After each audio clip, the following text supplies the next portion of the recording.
जब आप किसी ग्रुप का हिस्सा नहीं रहे और कभी इतनी डिसिप्लिन्ड आपने लाइफस्टाइल गुजारा है, बिल्कुल कमरे में भी अकेले, तो फिर वाई उमर अकमल हमेशा तनकीद का निशाना क्यों बना? क्यों? आप चाहे मेरा रिकॉर्ड निकाल के देख लें कि क्रिकेट, चाहे वो फर्स्ट क्लास क्रिकेट है चाहे इंटरनेशनल क्रिकेट है, अगर मैंने क्रिकेट का कोई डिसिप्लिन ख़राब किया है तो मैं जिम्मेदार हूँ। क्रिकेट के बाद मेरी अपनी पर्सनल लाइफ है, बिल्कुल ठीक बात है। मैं उसको क्या कर रहा हूँ क्या नहीं कर रहा, उस वक्त ना क्रिकेट है ना कुछ। लेकिन सर आपको लगता है सर कि ये, अब मैं आपको सिर्फ छोटा सा एक वाकया पर्सनल लाइफ जो है वो करियर के ऊपर इफेक्ट करती है? जैसे मैं एज एन एक्टर अगर कोई बात करूं, पाकिस्तान में है, ये सिर्फ पाकिस्तान में है। अब मैं सिर्फ आपको एक छोटी सी मिसाल देता हूँ कि मैं लास्ट फ्राइडे अपनी फैमिली के साथ डिनर करने गया हूँ। वहाँ पे कुछ फैमिलीज ऐसी बैठी हुई थी कि उन्होंने बोला कि जी उमर आ गया, उमर आ गया। बीच में एक फैमिली ऐसी बैठी हुई थी कि जिसको मैं जानता भी नहीं हूँ, और उसके छोटे छोटे बच्चे हैं, कोई 12-13 साल के बच्चे हैं, और वो ना कमेंट्स पे कमेंट्स पास करता जा रहा है, ऊंची ऊंची 7 टेबलें बैठी हुई हैं, फैमिली बैठी हुई हैं। तो मैं बड़े प्यार से उनके पास गया हूँ। मैंने कहा प्लीज़, मेरी फैमिली साथ बैठी हुई है, आप जैसे लोगों को मैंने एक राइट दिया हुआ है सोशल मीडिया पे आप जो मर्जी बोलो, इस तरह आप पब्लिक प्लेस पे नहीं कर सकते। मैंने कहा कल को आप पे भी टाइम आ सकता है, आप ये ना करें।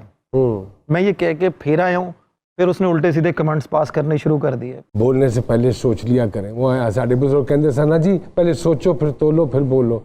हमारी कौम में प्रॉब्लम ये हो गई है जो मुझे ज़ाती तौर पे नजर आती है, ना ये तोलते हैं ना ये सोचते हैं, ये पटक करके बोलने के बाद सोचते हैं।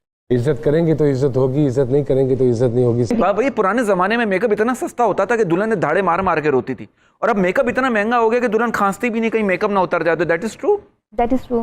खत्म हो गई मेरी बात। माशाल्लाह हर सवाल का जवाब है, लेकिन आपके पास इस सवाल का जवाब नहीं होगा। जी बोल। What is your cell number?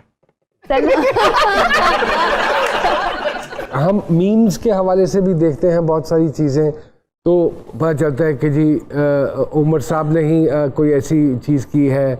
कभी वो गाड़ी में जा रहे हैं तो वो लड़ पड़े हैं, गाड़ी के भी फड्डे आपके बड़े हुए।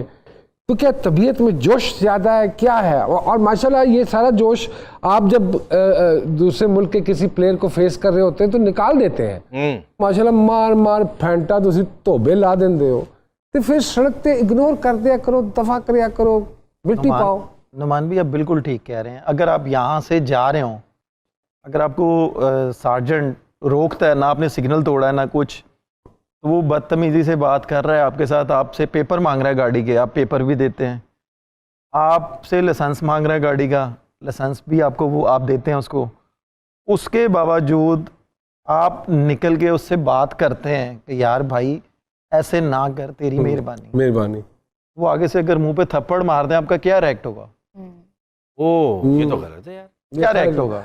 बस वो हमें पता। और क्या आप जो सार्जेंट जो 2 खड़े में हैं, एक आपको पहचान जाता है, यार नमान इजाज है, यार जाने दे, हमारा पाकिस्तान का एक्टर है। मैं आपको और दूसरा बंदा आगे से, मैं ये वो लफ्ज यूज नहीं करना चाह रहा क्योंकि पूरी दुनिया ने देखना है, पूरी अवाम ने सुनना है, आपको और वो आगे से गाली दे के कहता डजंट मैटर यार, मैं क्या करूं, पेपर दे। सर मैं इसका जवाब पता है क्या देता होता हूँ, बिलीव इट, ये वाकई हुए हैं हमारे साथ भी।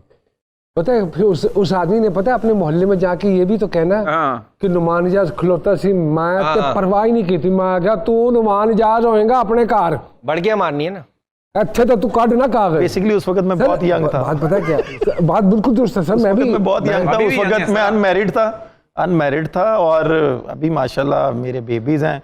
अब बहुत सी चीजें, अब माशाल्लाह बहुत सी चीजें मुझे समझ आ गई हैं। अब तो कोई ये समझ लें, कोई मुझे गाड़ी में गाली भी देना तो मैं आगे से हाथ जोड़ता हूँ, भाई तू तगड़ा, तू जा, तू तगड़ा है। सर जमाना ही आ गया है, मैं आपको तगड़ा है भाई, तू जा। फिर ये लोग लड़ने से पहले अस्तीने क्यों चढ़ाते हैं? इससे क्या जिस्म में ताकत आ जाती है? आप ना चढ़ाइएगा, मैं तो इनकी तो चढ़ी हुई ऑलरेडी। अच्छा वो भाई कुछ कहते हैं, कुछ क्रिकेटर्स जो हैं जनरेटर की तरह होते हैं, बेचने जाओ ठीक हो जाते हैं, ये बात सच है? एक्टर्स भी ऐसे ही होते हैं। बड़ी खूबसूरत मजेदार बातें हो रही हैं जी। सरकार में एक छोटी सी ब्रेक लेते हैं और ब्रेक के बाद दोबारा आपकी खिदमत में हाजिर होते हैं।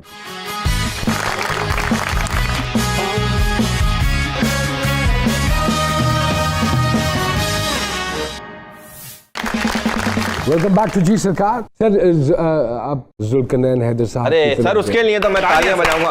मैं अभी यही बात कर रहा था बरकत से, और सर सबसे पहले यही आप पहुंचे। यकीन मानिए मैंने मेरे सोशल मीडिया में भी और वैसे भी नज़र गई और मैंने देखा और ख़बरों में भी सुना, उसके हवाले से दिल से दुआएं निकली आपके लिए। अल्लाह पाक आपको हर तरह की कामयाबी से नवाजे।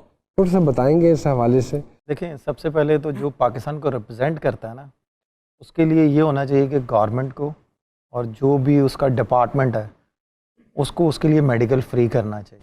वो बहुत ज़्यादा मुश्किल में था। मैंने वीडियो देखी, आपको भी पता है कि उसने बहुत उल्टी सीधी बातें बोली मेरे बारे में, बहुत कुछ बोला, और यू कैन बिलीव कि मैं उस पर केस करने लगा था। तो रात को बैठे हम चाय का कप पी रहे थे, तो मेरी बेगम ने ना कहा कि उमर, मैंने सुना कि आप सुबह केस करने लगे हो। मैंने कहा हाँ यार, ये चुप नहीं हो रहा, ये बहुत ज़्यादा बोल रहा है। जब तक मैं एक आधी वेकअप कॉल किसी को नहीं दूंगा ना, तो ऐसे ही हर कोई बोलता रहेगा। तो मैं ये चाहता नहीं हूँ कि कल को मेरे बच्चे बड़े हों, मेरी बेटी बड़ी हो, तो वो ये बोलेंगे बाबा आपके बारे में क्यों सारे इतना बोलते हैं। मुझे वाइफ ने एक वीडियो दिखाई ना, तो मेरे रोंगटे खड़े हो गए। I am totally shocked. मैंने कहा यार ये कौन है? तो बेगम ने कहा ये जुल्करनैन है। मैंने कहा इससे क्या हुआ? तो बेगम ने ना कहा कि इसको ना ये प्रॉब्लम है। मैं ना राउंड के 10 मिनट के लिए ना मैं खामोश, बिल्कुल। तो ईद के दिन थे, 2-3 दिन के बाद ईद थी, तो मैं ऐसे ही ना बेगम के साथ बाहर निकला। तो ऐसे ही मैंने कहा यार मैंने ज़रा जाना है, आप गाड़ी दूसरी मंगो, आप घर जाओ, मैंने जाना है। बेगम के किधर जाना है? मैंने कहा यार मैंने उसके पास जाना है, उसके हालात ठीक नहीं है, तो एज ए कुलीग मुझे उसके पास जाना चाहिए। और क्योंकि उसके साथ मैंने ड्रेसिंग रूम शेयर किया, उसके साथ मैंने इंटरनेशनल मैचेस खेले हैं। अगर ये प्रॉब्लम में है तो as a player, as a colleague मुझे इसकी हेल्प करनी चाहिए। और अल्लाह ताला ऐसा टाइम किसी पे भी ना लेके आए एज ए प्लेयर, क्योंकि इसने भी पाकिस्तान के लिए खेला। आई डोंट नो मीडिया को कैसे पता चला कि मैं वहाँ पे जा रहा हूँ।